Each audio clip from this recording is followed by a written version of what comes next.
வணக்கம் நண்பர்களே. இன்று நாம் ஹைதராபாத்தில் இருக்கும் ஒரு சிறப்பு ஆன்மீக தலமான நிமிஷாம்பிகா கோயில் பற்றி பார்க்கப் போகிறோம். இந்த கோயில் பகவதி பார்வதியின் அவதாரமாக கருதப்படும் நிமிஷாம்பிகை தேவிக்கு அர்ப்பணிக்கப்பட்டது. நிமிஷம் என்றால் என்ன தெரியுமா? அது கண் இமைப்பதை குறிக்கும். பக்தர்களின் வேண்டுகோளுக்கு கண் இமைப்பதற்குள் அருள் புரிவதால் இத்தேவி நிமிஷாம்பிகை என்று அழைக்கப்படுகிறாள். இந்த கோயில் ஹைதராபாத்தின் பரமாண்டல் பகுதியில் மூசி நதிக்கரையில் அமைந்துள்ளது.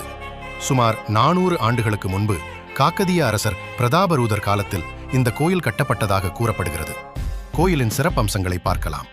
இங்கு நிமிஷாம்பிகை மட்டுமின்றி காளி, ரெணுகாம்பிகை, ராஜராஜேஸ்வரி, காலபைரவ சுவாமி மற்றும் சிவலிங்கம் போன்ற தெய்வங்களும் வழிபடப்படுகின்றனர்.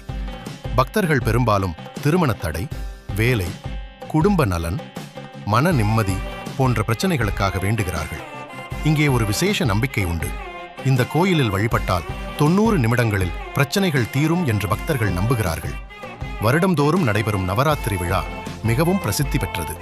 அப்போது ஆயிரக்கணக்கானோர் திரள்கிறார்கள்.